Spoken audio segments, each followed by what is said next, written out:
بسم الله الرحمن الرحيم الحمد لله والصلاة والسلام على رسول الله أما بعد اللهم إنا نسألك علما نافعا ورزقا طيبا وعملا متقبلا اللهم علمنا بما ينفعنا وانفعنا بما علمتنا إنك أنت العليم الحكيم সম্মানিত ভাইরা আজকে অত্যন্ত গুরুত্বপূর্ণ আরেকটি বিষয় চলে এসেছে আমাদের আলোচনাতে বলতে পারেন যে গুরুত্বের বিবেচনায় এই কিতাবের যদি দুই তিনটি বিষয় উল্লেখ করা হয় তার মধ্যে এটি একটি থাকবে, যেখানে লেখক রাহিমাহুল্লাহ বলতেছেন ওয়াল ঈমান। এবার তিনি ঈমানের সংজ্ঞায়ন করতেছেন এক প্রকার। তা হচ্ছে ওয়াল ঈমানু হুয়াল ইকরারু বিল লিসান ওয়াত তাসদীকু বিল জানান। এখানে যদি আচ্ছা এর অর্থটা আগে করি, ওয়াত তাসদীকু বিল জানান, এবং সত্যায়ন করা অন্তর দিয়ে। আপনি অন্তরে এটাকে সত্য বলে বিশ্বাস করবেন, সত্য বলে জানবেন, এবং মুখে এর স্বীকৃতি দেবেন। ঠিক আছে, ঈমানের সংজ্ঞা এটুকু। এই ব্যাপারটা আপনারা কি মনে করেন? না আপনাদেরকে এখনই প্রশ্ন না করি, এটি হচ্ছে একটি সংজ্ঞা যেটি আত-তাহাওয়ী রাহিমাহুল্লাহ এখানে সংজ্ঞায়িত করেছেন। আপনারা হয়তো অনেকেই জানেন যে এই সংজ্ঞাটি আহলুল হাদিস ওয়াল আসার অথবা আহলুস সুন্নাহ ওয়াল জামাআর যারা মূল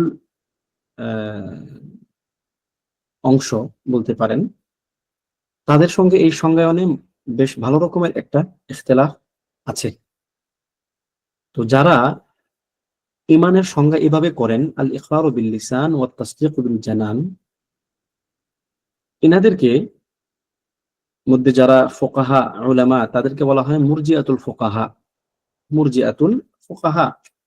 এটা আমরা আপনাদেরকে একাধিকবার আগেও বিভিন্ন আলোচনায় বলেছি। বিশেষ করে উনি তাহাওয়ী রাহিমাহুল্লাহ রাহমাতান ওয়াসিআ, তিনি যখন এই আকীদার সংকলনের শুরু করেছিলেন তখন তিনি সেটা স্পষ্ট করেছেন যে আসলে এটি হচ্ছে এমন একটি আকীদার সংকলন যেখানে আমি বিবৃত করব বা ব্যক্ত করব কার আকীদা?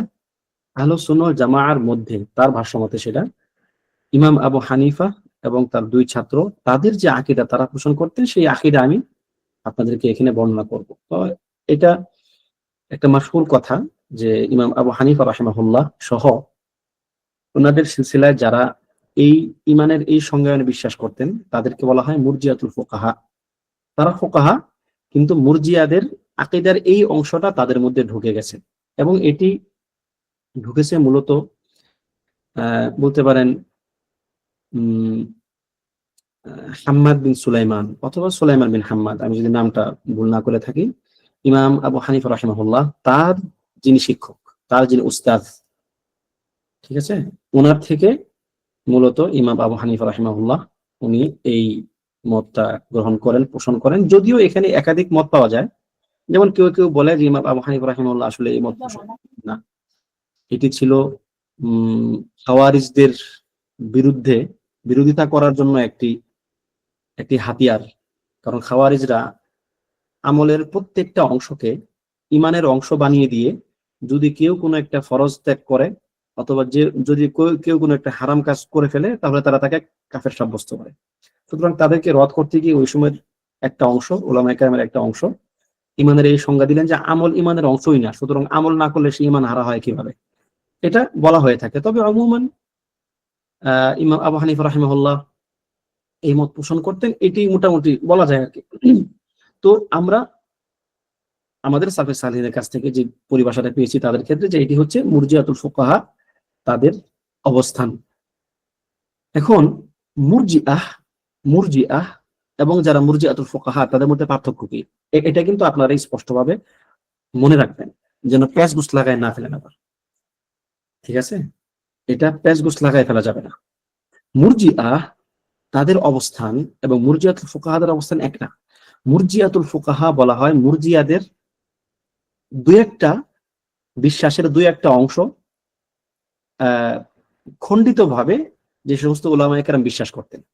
কিন্তু মুরজিয়াদের আরো অনেকগুলো বিধ্বংসী আকীদা আছে, মুরজিয়াদের আরো অনেকগুলো বিধ্বংসী আকীদা আছে, যে জন্য তাদেরকে ভ্রষ্ট দল বলা হয়ে থাকে। কিন্তু মুরজিয়াতুল ফুকাহা, ফুকাহাগণের মধ্যে যারা মুরজিয়াদের একটা অংশ দ্বারা প্রভাবিত ছিলেন, তাদেরকে পথভ্রষ্ট বলা যাবে না। ঠিক আছে, এই পার্থক্যটা আমাদেরকে সূক্ষ্মভাবে মাথায় রাখতে হবে। এই জন্য উলামায়ে কেরাম এই পরিভাষাগুলো আমাদেরকে শিখিয়ে দিয়েছেন। তাহলে মুরজিয়াতুল ফুকাহাদের নিকট ইমানের সংজ্ঞা এটাই, যে তারা মুখে স্বীকৃতি দিবে এবং অন্তরে বিশ্বাস করবে। এখানে এই আলোচনার গভীরে আমাদের আজকে একটু যাওয়া হবে। আমি জানি না আজকে কতটুকু আগাইতে পারবো, তবে ইনশাআল্লাহ চেষ্টা করব। বাকি এই মাসআলাটা আমাদেরকে একটু ক্লিয়ার হতে হবে আর কি, একটু ডিপ আলোচনা হতে পারে। তার আগে বলি নেই যে আল ঈমান, আল ঈমান এই শব্দটা শারঈ পরিভাষা, এটা ঠিক, কিন্তু শারঈ পরিভাষার আগে এর কিন্তু অন্য আরো দুইটা পরিভাষা আছে। শারঈ পরিভাষার আগে এর অন্য আরো দুইটা পরিভাষা আছে। এই ব্যাপারটা আমাদেরকে একটু বুঝতে হবে। শারঈ পরিভাষা তো আসছে অনেক পরে। ধরুন আমরা উম্মতে মুহাম্মদী সাল্লাল্লাহু আলাইহি ওয়াসাল্লাম, আমরা শারআন একটা ইলম জানলাম যে ঈমান হচ্ছে এই, একটা সংজ্ঞা আসছে ঈমানের। কিন্তু এর আগে কি ঈমান শব্দটা আরবে ছিল না? ছিল। মুশরিকদের মধ্যেও ঈমান শব্দটা ছিল, অথবা সাধারণ মানুষদের মধ্যেও তাদের ভাষার মধ্যে ঈমানের একটা ব্যবহার ছিল। তো ঈমানের তাদের নিকট ব্যবহারটা কি ছিল? আল ঈমান, ঈমানের আল ঈমানের দুটি হালত ছিল, মানে হাকিকা, যে ঈমানের যে হাকিকা, ঈমানের যে মূল ব্যাপারটা, এটি মানুষ দুই ভাবে চিন্তা করত। এক নাম্বার হচ্ছে উরফি, আল হালুল উরফি, মানে সামাজিক মানুষ যেভাবে এটাকে বুঝে। আল ঈমান দিয়ে মানুষ সাধারণত একটা জিনিসকে তারা বুঝে। আরেকটা হচ্ছে আল হালুল আসলি অথবা আল হালুল লুগাবি, অর্থাৎ ভাষাগত দিক থেকে যদি আপনি ভাষার কথা বলেন, আরবি ভাষা, আরবি ভাষাটা তো সবটাই উরফ না, তাই না? উরফ এক এক জায়গায় এক একটা হতে পারে, কিন্তু ভাষার মধ্যে মৌলিক একটা শব্দ থাকবে, যেটা ভাষার বিবেচনায় বিচার করা হবে। তো ভাষার বিবেচনায় আল ঈমানের একটা একটা মূল একটা অর্থ আছে, একটা মূল একটা হালত আছে। আর উরফান এক এক জায়গায় মানুষ এটাকে এক এক রকম ভাবে বিবেচনা করতে পারে, উরফান যেটা। এখন শারআন আসার আগে ঈমানের দুটা হাকিকত ছিল। আশা করি আপনার এই পয়েন্টগুলো মাথায় রাখবেন, আমাদের পরবর্তীতে এগুলো বুঝতে সহজ হবে আর কি। একটা হচ্ছে উরফি, আল হালুল উরফি, একটা হচ্ছে আল হাল আল লুগাবি অথবা আল আসলি। এখন আল হালুল আসলি কি? যদি আপনি ঈমানটাকে আল হালুল আসলিতে বিবেচনা করেন, যে মৌলিকভাবে ভাষায় এর অর্থটা কি দাঁড়ায়, তাহলে এর অর্থ দাঁড়াবে বলতে পারেন যে কারো প্রতি, না দুঃখিত, আমি যেটা উরফি ওটা আগে বলি, কারণ উরফিটা মানুষ বেশি রিলেট করতে পারে, কারণ মানুষের মধ্যে এটা বেশি পরিচিত বা বিবেচিত হয়। উরফি হচ্ছে যে ওই সমাজে, নির্দিষ্ট কোনো একটা সমাজে, নির্দিষ্ট কোনো একটা সংস্কৃতির মানুষ আল ঈমান দিয়ে কি বুঝবে। হতে পারে আমাদের, যেমন আমাদের এলাকাতে বাংলা ভাষাভাষী অঞ্চলে আমরা কি বলি, যে তোর ঈমান নাই, কথার কথা আর কি। আমরা যখন কেউ কাউকে বিশ্বাস না করে, যে তোর ঈমান নাই, মানে আমরা এখানে কিন্তু মূলত শারঈ অর্থ বুঝাই না, অথবা ভাষাগত দিক থেকে এর যে প্রকৃত অর্থ আমরা সেটাও বুঝাই না, আমরা বুঝাই পারস্পরিক বিশ্বাস বোধ। তাহলে আমাদের এই যে তোমার ঈমান নাই বা তোর ঈমান নাই, এই কথা দ্বারা আমরা মূলত বুঝি কি, আমাদের পরিভাষার মধ্যে বা আমাদের উরফান, আমাদের সামাজিক বিবেচনায় এটা আমরা কোন অর্থে বুঝি। আবার এর একটা মৌলিক অর্থ আছে ভাষাগত দিক থেকে, যেটা হয়তো আমাদের সবার সঙ্গে সবসময় একমত আমরা নাও হতে পারি, বা আমরা সেটা বুঝতে নাও পারি। একমত না হলে বলতে আমরা সেটা বুঝতে নাও পারি, অনেকেই জানে না যে আল আল আল ঈমানের মৌলিক অর্থটা কি। যেমন আল ঈমানের মৌলিক অর্থটা কিন্তু আল আমন থেকে আসছে। আল আমন, আল আমন মানে হচ্ছে নিরাপত্তা, নিরাপত্তা। ভাষার দিক থেকে আপনি যখন কাউকে বিশ্বাস করেন, বা আপনি যখন কোনো একটা কিছুকে বিশ্বাস করেন, এই বিশ্বাসের প্রেক্ষিতে আপনি ওই জিনিসটা যদি অপকারী হয়, তাহলে আপনি তার থেকে নিরাপদ থাকতে পারেন, যদি আপনি সেটা জানেন এবং বিশ্বাস করেন। আর যদি সেটা উপকারী কোনো জিনিস হয়, আপনি যে জিনিসটা বিশ্বাস করলেন, তাহলে আপনার বিশ্বাসের মাধ্যমে আপনি তার দ্বারা উপকৃত হতে পারেন। তার মানে আপনার নিরাপত্তা এর সঙ্গে সম্পৃক্ত।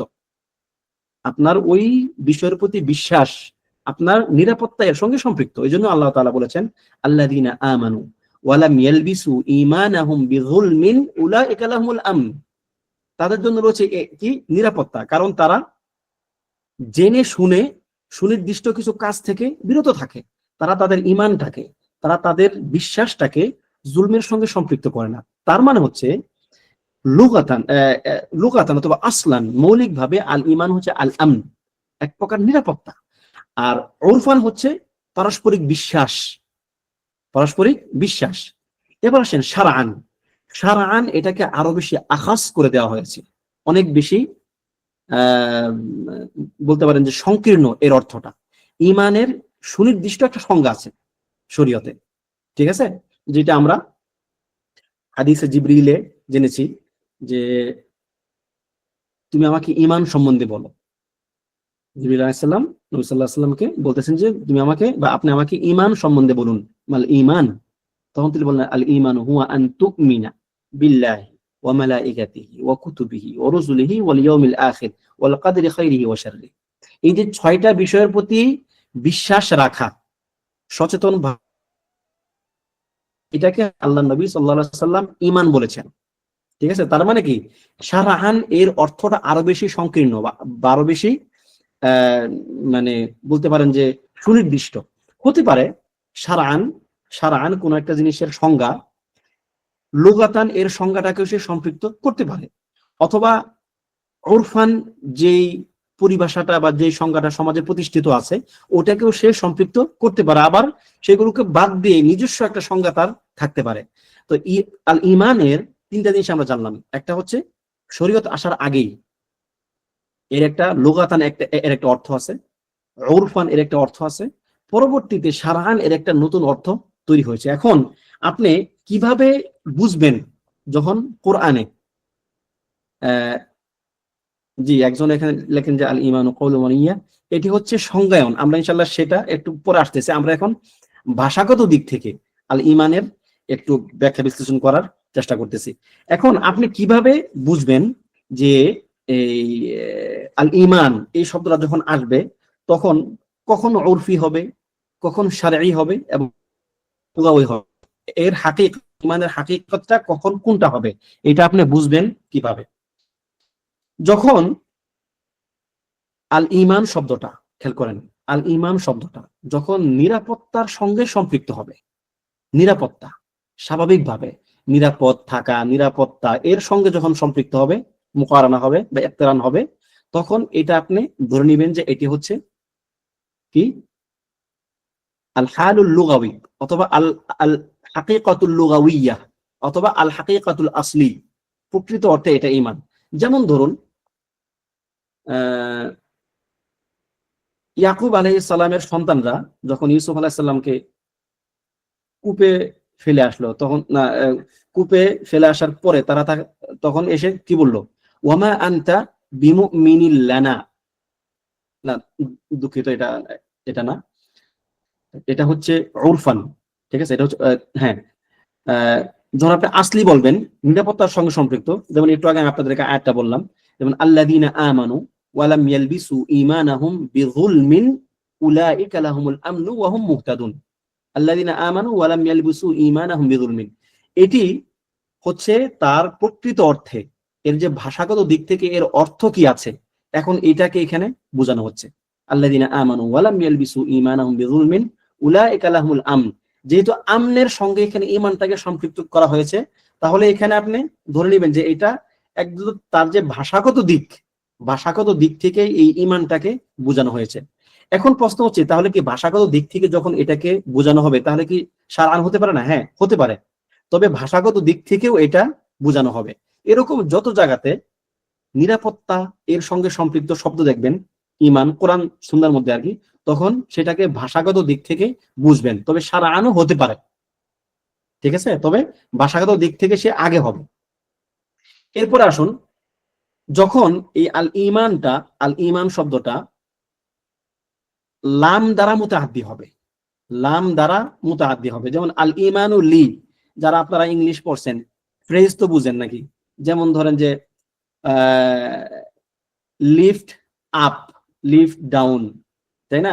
আপ ডাউন, অফ ইত্যাদি যখন কোনো একটা শব্দের সঙ্গে যুক্ত হয়, কম বেশি হয়, তখন কিন্তু অর্থগুলো চেঞ্জ হয়ে যায়, তাই না?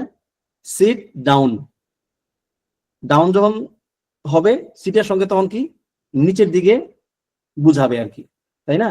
এরকম এটাকে মানে আপনারা যেহেতু ইংলিশটা ভালো বুঝেন হয়তো অনেকে, সেজন্য আপনাদেরকে একটু দিলাম যে ফ্রেজ, ফ্রেজের যে ব্যবহারটা আছে এটা ঠিক এরকম। যখন আল ইমান শব্দটা লামের সঙ্গে আসবে, আল ইমানু লি ফুলান, আল ইমানু লি অমুক তমুক, লি শব্দ যখন আসবে আল ইমান শব্দের পরে, তখন ধরে নিবেন যে এটি এখন উরফান বোঝাচ্ছে, উরফান।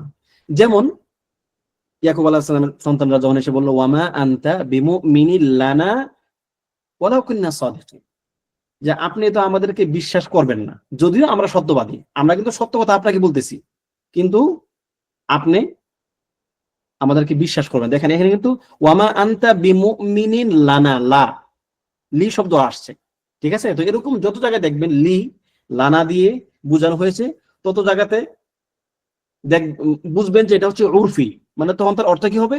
সাধারণ বিশ্বাস, পারস্পরিক বিশ্বাস। যেমন সূরাত তাওবার মধ্যে আসছে ওয়ায়ুমিনু লিল মুমিনিন, নবী সাল্লাল্লাহু আলাইহি ওয়াসাল্লামের একটা গুণ বর্ণনা করতে গিয়ে বলা হয়েছে যে ওয়ায়ুমিনু লিল মুমিনিন, তিনি মুমিনদেরকে বিশ্বাস করেন। তিনি কিন্তু মুমিনদের প্রতি ঈমান আনেন না। ঈমান যে শারআন যে অর্থ, এইখানে কিন্তু সেই অর্থ হবে না, বরং এটা হবে কি সাধারণভাবে পারস্পরিক বিশ্বাস, পারস্পরিক আমানতদারিতা ইত্যাদির অর্থে তখন এখানে আসবে। ঠিক আছে? এটা আশা করি ক্লিয়ার যে যখন লাম শব্দ দ্বারা মুতাআদ্দি হবে আল ঈমান শব্দটা, তখন কি হবে এর অর্থ? তখন এটা হবে উরফি বা স্বাভাবিকভাবে মানুষ যেটাকে বুঝে।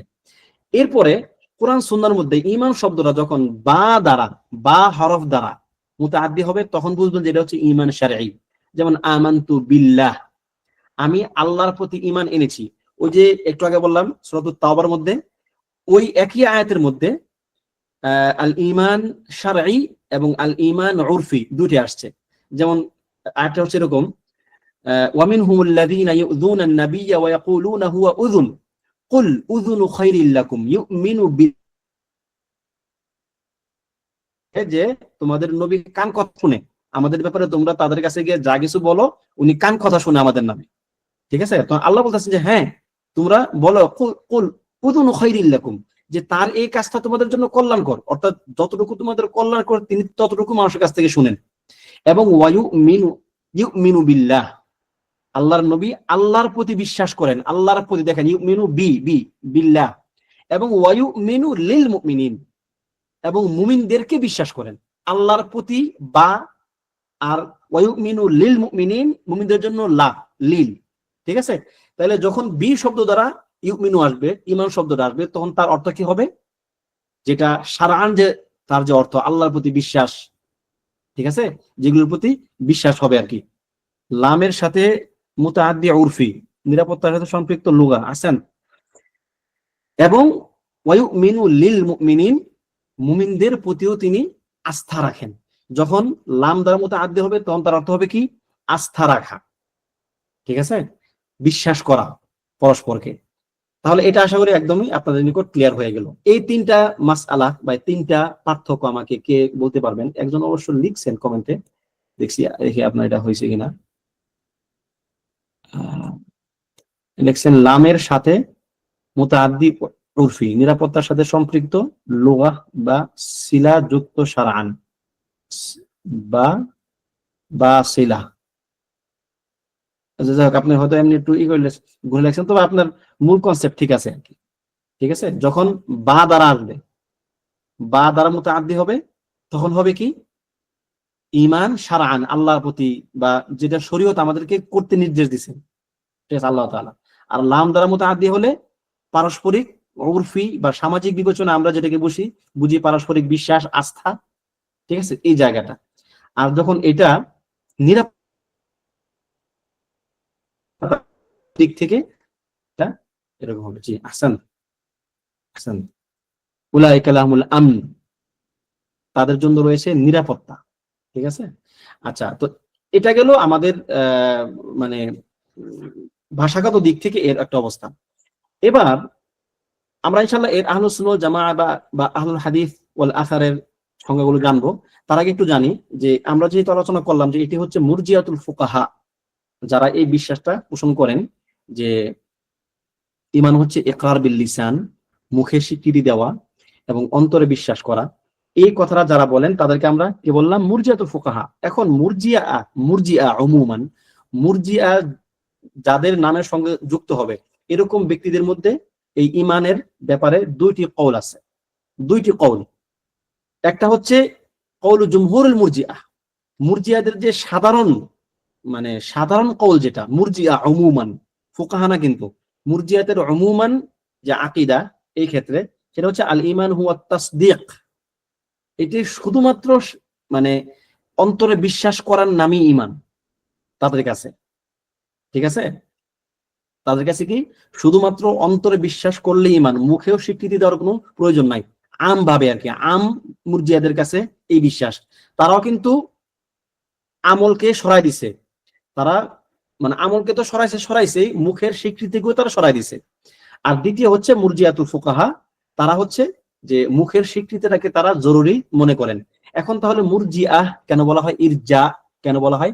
ইরজা হচ্ছে, ইরজা মানে কোনো কিছুকে সরায় দেওয়া।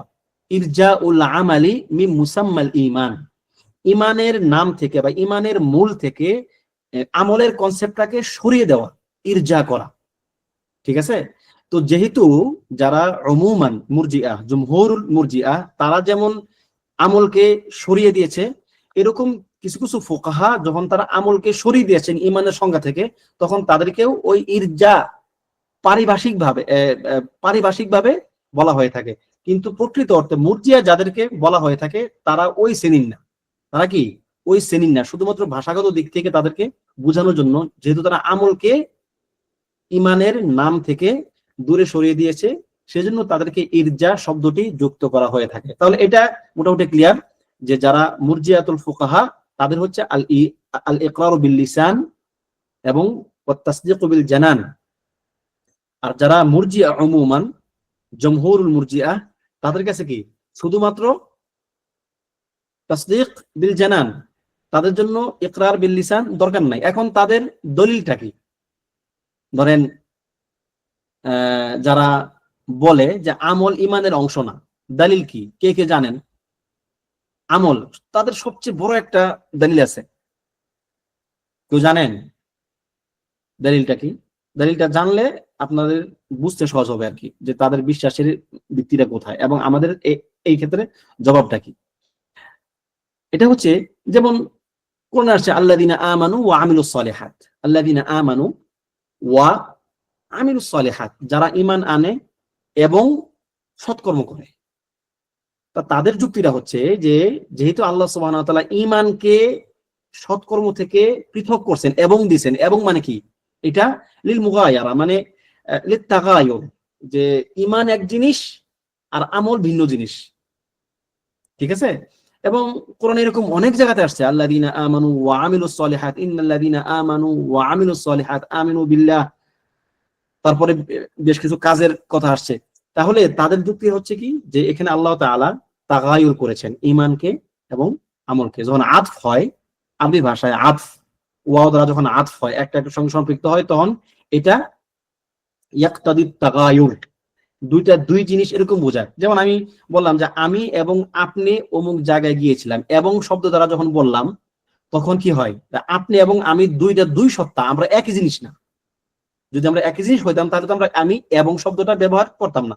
তো তারা এই ভাষাগত দিক থেকে তারা একটা দলিল সাব্যস্ত করেন। এক্ষেত্রে আমাদের তাহলে জবাবটা কি? আপনি যখন এই সংজ্ঞাটা মানবেন না, তখন তো আপনার এর একটা জবাব জানা থাকা লাগবে, যাতে করে আপনার মধ্যে একটা ইকনা আসে। ঠিক আছে, এখানে বুঝতে হবে যে তাগায়ুর, এই যে একটা জিনিস থেকে আরেকটা জিনিসকে পৃথক করা, এই একটা জিনিস থেকে আরেকটা জিনিস থেকে পৃথক করা তাগায়ুরটা তিন প্রকারের। প্রবলেমটা হলো বেশিরভাগ ক্ষেত্রে দেখবেন, আপনাদেরকে আমি এটা আগে সম্ভবত বলেছিলাম একবার, যে বিদআহ যত জায়গাতে ছড়ছে দেখবেন সেটা তাদের আসল, তাদের মূল আরব না। মানে আরবের বাহির থেকে বিদআতগুলো বেশি আসছে। কারণ ভাষা, কোরআন নাজিল হয়েছে, সুন্নাহর ভাষা আরবি। এখানে আরবি ভাষাভাষী যারা আছে তারা বরং এটার মানে গুড়া নক্ষত্র তারা সবই বুঝে। কিন্তু যখন একটা অন্য ভাষাভাষী মানুষ অথবা আজম, সে আরব না, সে আরবের রীতিনীতি কিন্তু ওরকম ভাবে বুঝবে না, তখন সে তার বিবেচনায় যেরকম হয় সে সেরকম বুঝে। এখন দেখেন, তাগায়ুর আরবি ভাষাতে 3 প্রকার হতে পারে। একটা হচ্ছে তাগায়ুরুজ জাত, খেয়াল করেন, এটা যদি পারেন নোট করেন। একটা হচ্ছে কি তাগায়ুরুজ জাত, ভিন্নতা 3 ধরনের, সত্তাগত ভিন্নতা। আর হচ্ছে তাগায়ুরুস সিফাত, গুণগত ভিন্নতা। একটা হচ্ছে তাগায়ুর আল জুজই ওয়াল কুল্লি, অথবা যেমন আল আম ওয়াল খাস, এই ক্ষেত্রে তাগায়ুর হতে পারে। তাহলে তাগায়ুরুল জুজই ওয়াল কুল্লি 3 নাম্বার। এখন প্রবলেমটা হলো, যারা এই আয়াত দ্বারা দলিল সাব্যস্ত করেন আল্লাযিনা আমানু ওয়া আমিলুস সালিহাত, যেখানে ওয়াও দিয়ে ঈমানকে এবং আমলকে পৃথক করা হয়েছে, সুতরাং আমল ঈমানের অংশ হতে পারে না। তারা মনে করে যে সব সময় তাগায়ুর জাতি হইতে হবে, তাগায়ুর সিফাত হতে পারবে না, অথবা তাগায়ুর আল জুজই ওয়াল কুল্লি হতে পারবে না। ঠিক আছে? এখন তাগায়ুর জাত কি জিনিস? যে ওয়াও দ্বারা, তাগায়ুর ওয়াও দ্বারা দুইটা সম্পূরক সত্তাকে বোঝাবে। যেমন আমি বললাম আমি এবং মুহাম্মদ মসজিদে প্রবেশ করলাম, এখানে এবং শব্দ দ্বারা আমি এবং মুহাম্মদ যে দুইজন দুই সত্তা, আমরা এটাকে এখানে বুঝাচ্ছি। এখানে যে কেউ শুনলে বুঝবে না যে আমি এবং মুহাম্মদ একই ব্যক্তি, না, এখানে আমি এক ব্যক্তি, মুহাম্মদ ভিন্ন ব্যক্তি। তাদের বিবেচনায়, যারা মুরজিআতুল ফুকাহা, তাদের বিবেচনায় এই অংশটা ঠিক, এবং তারা এই অংশের যুক্তিতেই তারা এখানে যুক্তিটা দিয়ে থাকেন। কিন্তু এর আরো কিছু বিবেচনা আছে, যেমন তাগায়ুরুস সিফাত। যেমন একই জিনিস হতে পারে, ওয়াও দ্বারা তার বিভিন্ন গুণাগুণ বর্ণনা করা হতে পারে, একই জিনিস কিন্তু ওয়াও দ্বারা তার বিভিন্ন গুণাগুণ বর্ণনা করা হতে পারে, তাগায়ুরুস সিফাত যেটা। যেমন ধরেন আমি বললাম ইনদি ইনদি মুহান্নাদুন ওয়া সারিমুন ওয়া হুসামুন, কথার কথা, ইনদি মুহান্নাদুন ওয়া সারিমুন ওয়া হুসাম, যে আমার নিকট মুহান্নাদ আছে এবং সারিম আছে এবং হুসাম আছে। মুহান্নাদ মানে কি? মুহান্নাদ বলা হয় হিন্দের, মানে এক প্রকার তরবারি, যা হিন্দের মানে খাঁটি একদম বিশেষ মানের একটা উৎকৃষ্ট লোহা দ্বারা যেই তরবারি তৈরি করা হয়, ঠিক আছে, তাকে বলা হয় মুহান্নাদ। আর সারিম কাকে বলা হয়? ওইটাও একটা তরবারির নাম। যেমন আপনারা জানেন যে সারিমুল মাসলুল, মানে উন্মুক্ত তরবারি, আলা শাতিনুর রাসূল, তাই না? একটা কিতাবের নাম। তাহলে সারিম কি? সারিম হচ্ছে একটা তরবারির আরেকটা নাম। সারিম মানে হচ্ছে যে নাকি মানে অত্যন্ত মশহুর এবং সে অত্যন্ত তীব্রভাবে আঘাত করে। আর হুসাম মানে এইটা যে নাকি সবকিছুকে ধ্বংস করে দেয়। এখন একই জিনিস, ধরেন আমার কাছে একটা তলোয়ার আছে, আমি বললাম ইনদি মুহান্নাদুন ওয়া সারিমুন ওয়া হুসামুন, আমি কিন্তু আমার একটা জিনিসকেই বুঝাইছি, কিন্তু আমি একই জিনিসের 3টা গুণ বর্ণনা করছি। এখন আমার যদি এই জ্ঞানটা না থাকে যে আসলে যে ভাষাগত দিক থেকে, মানে আরবদের ভাষায় একই জিনিসের 3টা গুণ বর্ণনা করার সময় তারা ওয়াও শব্দগুলো ব্যবহার করতে পারে বা করে, এটা এখানে বুঝতে হবে। এখানে আল্লাযিনা আমানু ওয়া আমিলুস সালিহাত, আমাদের কি হচ্ছে এটা, যে এখানে আল্লাহ সুবহানাহু ওয়া তাআলা মূলত ঈমানের বিভিন্ন গুণাগুণ বর্ণনা করেছেন। ঠিক আছে? এখানে ঈমান থেকে আমলকে ভিন্ন করার জন্য, আলাদা করার জন্য কোনো কিছু বলা হয় নাই, বরং ঈমানেরই একটা গুণ হচ্ছে এটা, যে সে সৎকর্ম করবে। ঠিক আছে? তাগাইয়ুর না, তাগাইয়ুর ছাড়া তারা এই আয়াত কিভাবে হতো বলে মনে করে? তাগায়ুর, তাগায়ুর কি বললেন? তাগায়ুর ছাড়া তারা এই আয়াত কিভাবে হতো বলে, বুঝি না, আপনার প্রশ্ন আসলে ক্লিয়ার না, একটু ই করেন। ওয়াও ছাড়া না, তারা তো বলতেছে যে ঈমান যদি আল্লাহ তাআলা, যদি এখানে ঈমান যদি আমলের অংশ হতো, ঠিক আছে, তাহলে মানে আমল উল্লেখ করার প্রয়োজন হতো না, তাহলে শুধু আল ঈমান বললেই হতো। অথবা তাদের কি ভিন্ন কোনো আরো কোনো সিফাত আছে কিনা আল্লাহু আলাম, জানা নাই আমার। কিন্তু তাদের যুক্তি হচ্ছে এটা যে তারা বলে ওয়াও বলার কারণে মূলত দুই জিনিস বোঝানোর উদ্দেশ্য আর কি।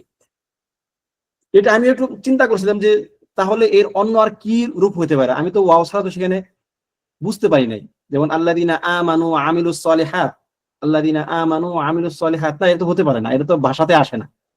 ঠিক আছে, তো যাই হোক, তাদের মূল পয়েন্টটা হচ্ছে এটা যে এখানে ওয়াও শব্দ দিয়ে আল্লাহ তাআলা মূলত দুই জিনিস এটাকে বুঝিয়েছেন। আমরা বললাম যে এটা হচ্ছে তাগায়ুর ও সিফাত, সিফাতের দিক থেকে তাগায়ুর। আবার তাগায়ুর জুজই কুল্লিও হতে পারে। যেমন ধরেন আল্লাহ তাআলা বললেন সূরাতু আল বাকারার মধ্যে, মান কানা আদুওয়াল লিল্লাহি ওয়া মালাইকাতিহি ওয়া রুসুলিহি ওয়া জিবরিল ওয়া মিকাল, যে যারা আল্লাহর শত্রু, তার ফেরেশতাগণের শত্রু, তার রসুলগণের শত্রু এবং জিব্রাইলের শত্রু ও মিকাইলের শত্রু। এখানে কি ফেরেশতাগণের মধ্যে কি জিব্রাইল মিকাইল নাই? আছে তো। এরপরও কেন তাদেরকে ওয়াও শব্দ উল্লেখ করে জিব্রাইল এবং মিকাইল উল্লেখ করা হয়েছে? এখানে আম খাস বোঝানোর উদ্দেশ্য। তার মানে যদি ওয়াও শব্দ ইউজ করা হয়, তার মানে যে সকল ক্ষেত্রে ওয়াও দ্বারা যে ভিন্ন কিছু বুঝাবে বা ওই অংশের মধ্যে সে থাকবে না, এটা না। এখানে যদি আপনি এটা একদম সাব্যস্ত করে ফেলেন যে ওয়াও যখন উল্লেখ করা হবে তখন ওয়াও দ্বারা দুই সত্তাকে বুঝাবে, এক সত্তা আর এক সত্তার মধ্যে ঢুকবে না, তাহলে জিব্রাইল ফেরেশতা না, মিকাইল ফেরেশতা না, না, বরং তারাও ফেরেশতা। কিন্তু ফেরেশতার নাম উল্লেখ করার পরেও আম, এটা হচ্ছে উমুম, সকল ফেরেশতাদেরকে বোঝানো হয়েছে। এরপরে তাদেরকে খাস ভাবে উল্লেখ করা হয়েছে। কেন? কেননা তাদের মর্যাদাটা ভিন্ন, তাদের মর্যাদাটা অন্যদের ফেরেশতাদের উপর বিশেষ। এজন্য আম থেকে খাসকে আলাদা করার জন্য ওয়াও শব্দ ব্যবহার হতে পারে। সুতরাং এই তিনটা দিক থেকে তাগায়ুর হতে পারে। এখন আমরা এক্ষেত্রে বলবো যে এটা হচ্ছে তাগায়ুর সিফাত, অথবা তাগায়ুরুল আম মিনাল খাস, অথবা তাগায়ুরুল জুজই মিনাল কুল। যেমন জুজই মিনাল কুল হতে পারে কি, ঈমান হচ্ছে একটা কুল, ঈমানের একটা জুজ কি, আমল। আল্লাহ তাআলা এখানে প্রথমে কুল বা পরিপূর্ণটা উল্লেখ করে তারপরে সেখান থেকে নির্দিষ্ট একটা কিছুকে তিনি উল্লেখ করেছেন। আপনারা যারা উসুলের ক্লাস করেছেন আপনারা জানেন উসুলে কিন্তু জুজ এবং কুল, আম এবং হচ্ছে যে খাস, এইগুলো কিন্তু ভাগ করা হয়, তাই কিনা? এবং কখনো কখনো আম উল্লেখ করার পরে খাস উল্লেখ করা হয়। কেন? লিত্তাকিদ, আম উল্লেখ করার পরে ওই আমের মধ্যে খাস আছে, সেটাকে তাকিদ দেওয়ার জন্য খাসটা আলাদা করে উল্লেখ করা যেতে পারে, কোনো সমস্যা নাই। তো ভাষার দিক থেকে এটি আসলে তাদের এই যে লজিকটা সেটা ভ্যালিড না।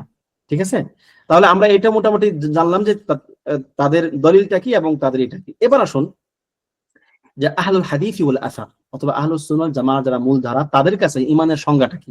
আমরা তখন তারা এখানে যে ঈমানের সংজ্ঞাটা দিয়েছেন রাহিমাহুল্লাহ, মুরিদুল ফুকাহাদের যে ঈমানের সংজ্ঞাটা এখানে দিয়েছেন, আমরা এটা নিয়ে একটু বিস্তর আলোচনা করার চেষ্টা করলাম। এবার আসেন যে তাহলে আহলুস সুন্নাহ ওয়াল জামাআহ অথবা আহলুল হাদিস ওয়াল আসার, তাদের নিকট ঈমানের সংজ্ঞাটা কি?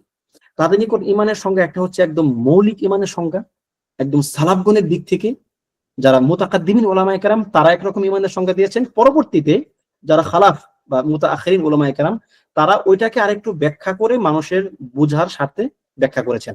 তবে মূল যেটা আল ঈমানু কাউলুন ওয়া আমাল, আল ঈমানু কাউলুন ওয়া আমাল, এটি হচ্ছে সালাফগণের মুতাকাদ্দিমিনদের ব্যাখ্যা।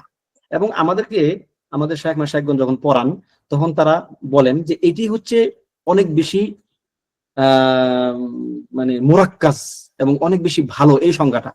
যেমন আমরা কিন্তু আরেকটা সংজ্ঞাও জানি, একটু ব্যাখ্যা বিশ্লেষণ করে যে সংজ্ঞাটা দেওয়া হয়, যেমন আল ঈমানু আল ইতিকাদু বিল কলব অথবা ইতিকাদু বিল কলব অথবা বিল জানান ওয়া কাউলুন বিল লিসান ওয়া আমালুন বিল জাওয়ারিহি ওয়াল আরকান ইয়াজিদু বিতাআতির রহমান ওয়া ইয়ানকুসু বিতাআতি আশ-শাইতান।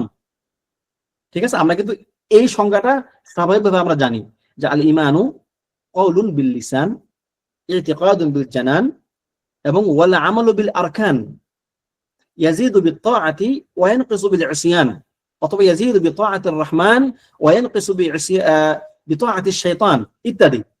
এখন মূলত এর অর্থটা কি? প্রথম যে সংজ্ঞাটা দিলাম আমাদের যারা সালেফ সালেহিন, এই সংজ্ঞাটা আমি আশা করি যে আপনারা প্রত্যেকে মুখস্থ করবেন, একদম সহজ, এবং এটা আপনি ইনশাআল্লাহ আপনারা অনেক বেশি উপকৃত হবেন আকীদার মাসালা। আল ঈমানু কাউলুন ওয়া আমাল, ইমাম বুখারী রাহিমাহুল্লাহ তার বুখারীতে উল্লেখ করেছেন আল ঈমানু কওলুন ওয়া আমাল, ঈমান হচ্ছে বলা এবং করা, বলা এবং কাজ করা। ঠিক আছে? এখন হয়তো কোনো কোনো মানুষ এটা বলতে পারে বা কারো কারোর মধ্যে এরকম একটা ইশকাল তৈরি হতে পারে, তাহলে কি অন্তরের বিশ্বাস নাই? এই জন্য পরবর্তীকে উলামায়ে কেরাম এটাকে আরেকটু ব্যাখ্যা বিশ্লেষণ করে বলছেন যে আল ঈমানু ই'তিকাদুন বিল কলব, অন্তরে বিশ্বাস করা। আল ঈমান যেটা ওয়াদিহ, যেটা হাদিসে জিবরিলে আসছে, হুয়া আন তুমিনা বিল্লাহি ওয়া মালাইকাতিহি ওয়া কুতুবিহি, তুমিনা, তুমিনা মানে কি আপনার অন্তরে বিশ্বাস করা। একটা হচ্ছে কি ওয়া ইকরারু বিল লিসান, মুখে স্বীকৃতি দেওয়া, এবং ওয়াল আমালু বিল আরকান অথবা বিল জাওয়ারিহ, অঙ্গ প্রত্যঙ্গ দ্বারা এটাকে বাস্তবায়ন করা। এবং এর সঙ্গে তারা দুইটা শর্ত যুক্ত করেন বা দুইটা তাকয়ীদ যুক্ত করেন যে এটি আল ঈমান ইয়াজিদ ওয়া ইয়ানকুস, আল ঈমান ওয়া ইয়াজিদু বিতাআতির রহমান, রহমানের আনুগত্যের মাধ্যমে এটি বৃদ্ধি পায়, ওয়া ইয়ানকুসু বিতাআতিশ শাইতান, এবং শয়তানের আনুগত্যের মাধ্যমে সেটি কমে, ঈমান বাড়ে কমে। তো যেটা বলছিলাম যে আমরা এখন আল ঈমানু কওলুন ওয়া আমাল, আমরা এই কথাটার ব্যাখ্যা ইনশাআল্লাহ একটু পরে করতেছি। তার আগে বলে নেই যে আমরা যে ঈমান যে কওল এবং আমাল এই কথাটা বললাম, আমাদের দলিলটা কি আসলে? আমরা কোন দলিলের ভিত্তিতে কথাটা বললাম? আল ঈমানু কওলুন ওয়া আমাল, এটা হচ্ছে মুতাকাদ্দিমিনদের ব্যাখ্যা। মানে ঈমানের সংজ্ঞা হচ্ছে এটা, সংক্ষিপ্ত সংজ্ঞা, এবং এর মধ্যে সবকিছু আছে। কেমনে আছে আমি সেটা একটু পরে বলতেছি ইনশাআল্লাহ।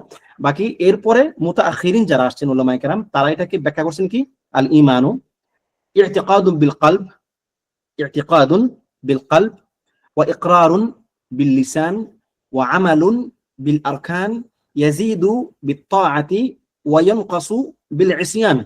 এটা হচ্ছে তাদের ব্যাখ্যা। মানে তাদের একটা ওই মূল সংজ্ঞার একটু ব্যাখ্যামূলক সংজ্ঞা আর কি। তবে আমরা তুল্লাবুল ইলমদেরকে বলতে চাই যে আপনারা প্রথমটা বলবেন, দ্বিতীয়টা হচ্ছে একদম যারা সাধারণ মানুষ, যাদের মানে অধিকতর তাওদীহ দরকার হয় তাদের জন্য। কিন্তু একজন তালিবে ইলমের জন্য মুতাকাদ্দিমিনদের পরিভাষাগুলি সবচেয়ে নিরাপদ। কেন সেটা ইনশাআল্লাহ একটু পরে বলতেছি। এখন তাহলে আমরা এখন আমলকে ঈমানের অংশ করলাম। আমরা বললাম আল ঈমানু কওলুন ওয়া আমাল। খেয়াল করেন, আমরা কিন্তু ভাষাগত ঈমানের বাইরে চলে গেছি। ভাষাগত দিক থেকে ঈমানের সংজ্ঞা কি ছিল? যা নিরাপত্তার সঙ্গে সম্পৃক্ত। যদিও আমাদের ঈমান নিরাপত্তার সঙ্গে সম্পৃক্ত, কিন্তু আমরা এখন শুধুমাত্র ওই জায়গায় থাকতেছি না। আমরা উরফি ভাবে যেই জায়গায় ছিল ঈমানের সংজ্ঞাটা, ওই যে বললাম না হাল, আপনাদেরকে একটু প্রথমেই বলে দিলাম কেন, যাতে এখন আপনাদের এই এটা মাসালাটা বুঝতে আপনাদের সহজ হয়। আমরা এখন উরফি যে একটা হাল ছিল, যে পারস্পরিক বিশ্বাস, আমানতদারিতা ইত্যাদি বোঝানোর জন্য, আমরা সেখান থেকে কিন্তু অলরেডি বের হয়ে গেছি। আমরা এখন আমলে চলে গেছি, আল ঈমানু কওলুন ওয়া আমাল। আমরা এবার শারআন যে এর একটা সংজ্ঞা, আমরা এখন শারআন সংজ্ঞায়নে চলে গেছি। এখন প্রশ্ন হচ্ছে, এই শারআন সংজ্ঞাটাকে আমরা এমনি বানায় নিছি আমরা? এটা না, এটা কোরআন থেকে আমরা নিয়েছি। কে দলিল দিতে পারবেন? ঈমান যে ঈমানের অংশ আমল, এর দলিল কোরআন সুন্নাহ থেকে কে দিতে পারবেন? একটা আয়াত দিবেন, একটা হাদিস দিবেন। যদি কেউ পারেন বলতে পারেন। আচ্ছা, কোনো সমস্যা নেই, বলে দিচ্ছি আমি। বাশশিরিল্লাযীনা আমানু ওয়া আমিলুস সলিহাত। না, এটিতে বরং তাদের যুক্তি যারা ঈমান আনে এবং সৎকর্ম করে। যদিও আমাদের দিক থেকে একটা মানে জবাব আছে, কিন্তু আমাদের দিক থেকে সুস্পষ্টভাবে আমরা বলে দেব যে আমাদের এটি হচ্ছে আমল ঈমানের অংশ। যেমন যখন মুসলমানরা 17 মাস মদিনায় আসার পরে পশ্চিম কি বলে বাইতুল মুকাদ্দাসের দিকে ফিরে তারা সালাত পড়লো, তখন তো তাদের কিবলা পরিবর্তন হয় নাই মসজিদে হারামের দিকে। তখন মুসলমানদের প্রথম কিবলা কি ছিল? বাইতুল মুকাদ্দাস। কিন্তু নবী সাল্লাল্লাহু আলাইহি ওয়াসাল্লামের বিশেষ আগ্রহের ভিত্তিতে, আল্লাহ তাআলার ইচ্ছায় তিনি সেটা কি করলেন? মসজিদে হারামের দিকে মুভ করা দিলেন। তখন ইহুদিরা বলতে লাগলো যে তোমরা তাহলে কি তোমরা এতদিন যে কাজ করছো, যে কিবলার দিকে ফিরে তোমরা সালাত পড়ছো, তাহলে তোমাদের তাহলে ওই সালাত বাতিল। তারা একটু মজা নিল আর কি, কারণ তাদের কিবলা থেকে আমরা সরে আসছি, একটু তারা মানে মানসিকভাবে একটা ইয়েতে পড়লো, তারা আমাদেরকে এই কথা বললো। তখন আমাদেরকে আল্লাহ তাআলা কি সান্ত্বনা দিলেন? আল্লাহ বললেন ওয়ামা কানাল্লাহু লিইউযিআ ঈমানাকুম, আল্লাহ তাআলা তোমাদের ঈমানকে নষ্ট করবেন না। এখানে সুস্পষ্ট সকল মুফাসসিরিনগণ এই কথা বলছেন, ইবনে আব্বাস সহ সবাই, যেখানে ওয়ামা কানাল্লাহু লিইউযিআ ঈমানাকুম মানে সালাতাকুম, তোমরা গত 17 মাস যে সালাতগুলো পড়েছিলে মসজিদুল আকসার দিকে ফিরে, বাইতুল মুকাদ্দাসের দিকে ফিরে, আল্লাহ তাআলা তোমাদের ওই আমলগুলোকে, ওই সালাতগুলোকে নষ্ট করবেন না। এখানে তিনি সালাতকে ঈমান বলেছেন, ওয়ামা কানাল্লাহু লিইউযিআ ঈমানাকুম। এটা স্পষ্ট যে সালাত এখানে ঈমানের অন্তর্ভুক্ত। আল্লাহ তাআলা ঈমান শব্দ দিয়ে সালাতকে ব্যক্ত করেছেন, প্রথম দলিল। দ্বিতীয় দলিল, সুন্নাহ থেকে কে কে দিতে পারবেন? সুন্নাহ থেকে। বাকি ওয়াল্লাযিনা আমানু ওয়া আমিলুস সলিহাত তো আছেই। আমরা এখানে বলতেছি এটা হচ্ছে তাগায়ুর জুজই, জুজ মিনাল কুল, অথবা তাগায়ুর সিফাত। তারা যেটা বলেছিল যে তাগায়ুর যাত, আমরা সেটা বলতেছি না, কারণ এটা আরবে তাগায়ুর সিফাত আছে এবং তাগায়ুরুল জুজই মিনাল কুল্লি এটাও আছে। ঠিক আছে? বাইনার রাজুলি, আহসান, এটা একটা দলিল। বাইনার রাজুলি ওয়া বাইনা আল কুফরি ওয়া শিরকি তারকুস সালাহ। তাহলে এটা একটা বড় দলিল যে আমল ঈমানের অন্তর্ভুক্ত হবে। ঠিক আছে? আহসান, মাশাআল্লাহ, বারাকাল্লাহ ফিক। এছাড়া মানে আরেকটা স্পষ্ট, মানে আরো স্পষ্ট একটা মানে হাদিস আছে। যেমন একটা হাদিস আপনারা সবাই জানেন, মাশহুর হাদিস, যে আল ঈমানু বিদউ ওয়া সিত্তুনা আও বিদউ ওয়া সাবউনা শু'বা। ঈমান হচ্ছে 70 এর অধিক অথবা 60 এর অধিক শাখা। ঈমানের শাখা মানে কি? ঈমানের অংশ সেটা, তাই কি না? ঈমানের শাখা মানে কি? ঈমানের অংশ, ঈমান এটা। আচ্ছা, কি কি সেটা? ফা আফদালুহা অথবা ফা আ'লাহা, সবচেয়ে সর্বোত্তম শাখা কি? কাউলু লা ইলাহা ইল্লাল্লাহ, আল্লাহ, আল্লাহ নাই, না আল্লাহ মানে আল্লাহ ছাড়া কোনো ইলাহ নাই, এই সাক্ষ্য দেওয়া, এই কথা বলা। তাহলে লা ইলাহা ইল্লাল্লাহ কি? ঈমান, তাই কি না? তাহলে কাউলু, আপনি এখানে মুখে বললেন, এটা এখন কি? ঈমানের অংশ। কারণ দেখেন এটা কিন্তু হাদিস, কিন্তু আপনার স্পষ্ট আসছে যে কাউলু লা ইলাহা ইল্লাল্লাহ, আল্লাহ ছাড়া কোনো ইলাহ নাই, এই কথা বলা, মুখে বলা, কাউলু, এটি হচ্ছে ঈমানের অংশ। সুতরাং আমরা কথা পেয়ে গেলাম। এরপর ওয়াআদনাহা, সর্বনিম্ন কাজ কি? ঈমানের সর্বনিম্ন শাখা কি? ইমাতাতুল আযা আনিত তারিক, রাস্তা থেকে কষ্টদায়ক বস্তু দূর করা। এটা কি কথা নাকি বিশ্বাস? কে বলতে পারবেন? রাস্তা থেকে কষ্টদায়ক বস্তু, এটা কাজ, বিশ্বাস। সুতরাং এই কাজ কিন্তু ঈমানের অংশ, মানে ঈমান মানে এর একটা শাখা। ঠিক আছে? আমল। এরপরে ওয়াল হায়া ও শু'বাতুম মিনাল ঈমান, আর লজ্জাও হচ্ছে, লজ্জা, লজ্জা অনুভব করা, এটিও ঈমানের একটি শাখা। এখন হায়া কি কাজ নাকি কথা? এটা অন্তরের কাজ, মানে এটা হচ্ছে একটা অন্তরের ব্যাপার, মানে বিশ্বাসের মতো একটা ব্যাপার সেটা। তার মানে একই হাদিসের মধ্যে ঈমান মানে অন্তরের কাজ, মুখের কাজ এবং বাহ্যিক কাজ, সবগুলোকে একসাথে করে ঈমান যে কথা, কাজ, বিশ্বাস, এইটাকে সাব্যস্ত করা হয়েছে। সুবহানাল্লাহ। এই হাদিসটা আপনারা একদম মুখস্থ করে ফেলবেন। এটা হচ্ছে দলিল যে ঈমানের সংজ্ঞা বা বা কি বলে এটাকে, আমল যে ঈমানের অংশ, এটা হচ্ছে এই কনসেপ্টের অন্যতম একটা বড় বড় দলিল। এরপর আমরা আপনাদেরকে মুতাআখিরিনদের সংজ্ঞাতে বলেছিলাম ইয়াজিদু ওয়া ইয়ানকুস। ইয়াজিদু বিত্তাআহ, আল্লাহর আনুগত্যের মাধ্যমে ঈমান বৃদ্ধি পায়। এখানে যদিও একটু পরে হয়তো লেখক বলবে যে ঈমান বৃদ্ধি মানে ঈমান হচ্ছে ওয়াল ঈমানু ফি আসলিহি সাওয়া, প্রত্যেক ঈমানের ক্ষেত্রে সবাই সমান। আমরা ইনশাআল্লাহ সেখানে আলোচনা করব আশা করি এগুলো নিয়ে। তো এখানে বলি আমরা যে সংজ্ঞা আপনাদেরকে দিলাম মুতাআখিরিনদের সংজ্ঞা, এটা হচ্ছে ইয়াজিদু বিত্তাআহ, আল্লাহ তাআলার আনুগত্যের মাধ্যমে ঈমান বৃদ্ধি পায়। ওয়া ইয়ানকুসু বিল ইসয়ান, এবং আল্লাহ তাআলার অবাধ্যতার মাধ্যমে ঈমান কমে। এখন প্রশ্ন হচ্ছে, এই যে বাড়ে কমে, এটা কিন্তু তাদের আকীদার অংশ না। মুরজিয়াতুল ফুকাহাদের কথা হচ্ছে ঈমান একটা জামেদ জিনিস, ঈমান বাড়েও না কমেও না, ঈমান তার মূলের এক। এখন আমরা যে বলতেছি ঈমান বাড়ে কমে, এর দলিল কি? এর দলিল কোরআনে মানে অনেক জায়গাতে আসছে। ওয়াইদা তুলিয়াত আলাইহিম আয়াতুহু যাদাতহুম ঈমানা, ওয়াইদা তুলিয়াত আলাইহিম আয়াতুহু যাদাতহুম ঈমানা, যখন তাদের নিকট বা তাদের উপর, যারা মুমিন, তাদের উপর যখন আল্লাহ তাআলার আয়াতগুলো তেলাওয়াত করা হয়, তখন তাদের ঈমান বৃদ্ধি পায়। এটা একদম স্পষ্ট ভাষায়, কোরআনের ভাষা এটা, যে তাদের ঈমান বৃদ্ধি পায়, তাদের ঈমান বেড়ে যায়। ঠিক আছে? আমরা যে বলি যে ঈমান বাড়ে কমে, এর দলিল কি? এটা কোরআন, আল্লাহ তাআলা কোরআনে অনেক জায়গাতে বলেছেন ওয়ানকুসু তুরান বিল মাসি তারাতান বিল মাসি, গেছে চলে গেছে, পপ আপে যা করতে পারছি আর কি।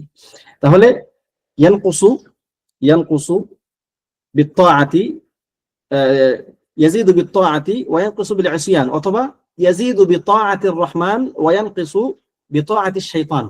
ঠিক আছে, এখন দলিল তো স্পষ্ট যে ওয়াজাদাতহুম ঈমানা ওয়াল্লাযীনা ইহতাদাউ যাদাহুম হুদা, হ্যাঁ, তাদের হিদায়াত বেড়ে যাবে, মানে তাদের ঈমান বেড়ে যাবে ইত্যাদি অনেক দলিল আছে। তাহলে নাকস এর দলিলটা কি? নাকসের দলিল কি? নাকসের একটা হচ্ছে আকলি দলিল, আকলি বুদ্ধি বিবেচনা থেকে আর কি। ঠিক আছে, যেমন যে জিনিসটা বাড়ে ওটা কি কমে না? যখন সেটা বাড়তেছে না তখন সেটা কম থাকতেছে না? বাড়তে, এটা কি শুধু বাড়লে কি শুধু বাড়তেই থাকবে, সে কমবে না? আবার কমবে যখন তার যদি বাড়ার দলিল থাকে, বাড়ার দলিলটা হচ্ছে কমার দলিল, এবং এটাই ইমাম বুখারী রাহিমাহুল্লাহ বলেছেন, যেহেতু বাড়ে সুতরাং সেটা কমবে, যেটা বাড়ে সেটা কমে। এছাড়া একটা দলিলও আছে, এক সাহাবীর একটা কওল আছে, সাহাবীর নাম হচ্ছে উমাইর ইবনে হাবিব ইবনে খুমাশাহ, উমাইর ইবনে হাবিব ইবনে খুমাশাহ, তিনি বলতেছেন ক্বালা ইযা যাকারনাল্লাহ, আমরা যখন আল্লাহ তাআলাকে স্মরণ করি, ওয়া হামিদনাহু ওয়া সাব্বাহনাহ, এবং তার তাসবিহ করি, তার প্রশংসা করি, ফাযালিকা জিয়াদাতুহু, এটি হচ্ছে ঈমানের বৃদ্ধি। ওয়া ইযা গাফালনাহ ওয়া দায়্যানাহ ওয়া নাসি'নাহ ফাযালিকা নুকসানুহু, আর আমরা যখন গাফেল হয়ে যাই, ভুলে যাই, আল্লাহ তাআলার জিকির থেকে দূরে থাকি, এটি হচ্ছে আমাদের ঈমানের কমতি। ঠিক আছে, এটা হচ্ছে সাহাবীর কওল, এটা কিন্তু কোনো মারফু হাদিস না, এটা হচ্ছে ওই সাহাবীর আসার। ঠিক আছে, এখন এই ক্ষেত্রে আপনার আহলুস সুন্নাহ ওয়াল জামাআর বেশিরভাগ উলামায়ে কেরাম এই কথাই বলেন যে বাড়ে এবং কমে দুইটাই, যদিও কোন উলামায়ে কেরাম আহলুস সুন্নাহ ওয়াল জামাআরই কোন উলামায়ে কেরাম বলেন ঈমানের বাড়া কমার বিবেচনায় যে ঈমান বাড়ে শুধু, কমে না। ঈমান বাড়া কমার বিবেচনা আহলুস সুন্নাহ ওয়াল জামাআর মধ্যে দুইটা কওল আছে, দুইটা কওল। একটা হচ্ছে কি ঈমান বাড়ে এবং কমে, যেটা আমরা জমহুর উলামায়ে কেরাম যেটা বলেন, আরেকটা হচ্ছে ঈমান বাড়ে কিন্তু কমে না। ঠিক আছে, কোন উলামায়ে কেরাম এই মত পোষণ করেন, কারণ এই ব্যাপারে সুস্পষ্ট কোনো সারিহ দলিল আসে নাই কোরআন এবং সুন্নাহ থেকে, তাদের কথা হচ্ছে এটা। তবে মুতামাদ কওল হচ্ছে ওইটাই যে ঈমান বাড়ে এবং কমে, কারণ যদি সেটা বাড়তে থাকে সেটা কমবেই, যদি না কমে তাহলে তো শুধু ঈমান বাড়তেই থাকবে, তাহলে মানুষের এক প্রকার তাজকিয়া চলে আসবে যে এই ব্যক্তির ঈমান যখন একবার বাড়ছে সেটা কমবে না, সেটা একটা তাজকিয়া চলে আসবে। এই জন্যই মানে ইয়াতে আসছে, হাদিসে আসছে, যদি তোমাদের ঈমান আমার এখানে থাকা অবস্থা যেমন থাকে তেমন থাকতো, তাহলে ফেরেশতারা তোমাদের সঙ্গে এসে হাত মিলাতো, তোমাদের সঙ্গে এসে হাঁটাচলা করতো। তার মানে সেরকম থাকে না, সেটা কমে আসে। এখন এটা হচ্ছে আপনার আহলুস সুন্নাহ ওয়াল জামাআর বিশ্বাস, আকীদা, যে ঈমান বাড়ে এবং কমে। তো এটা আমরা ক্লিয়ার হইলাম।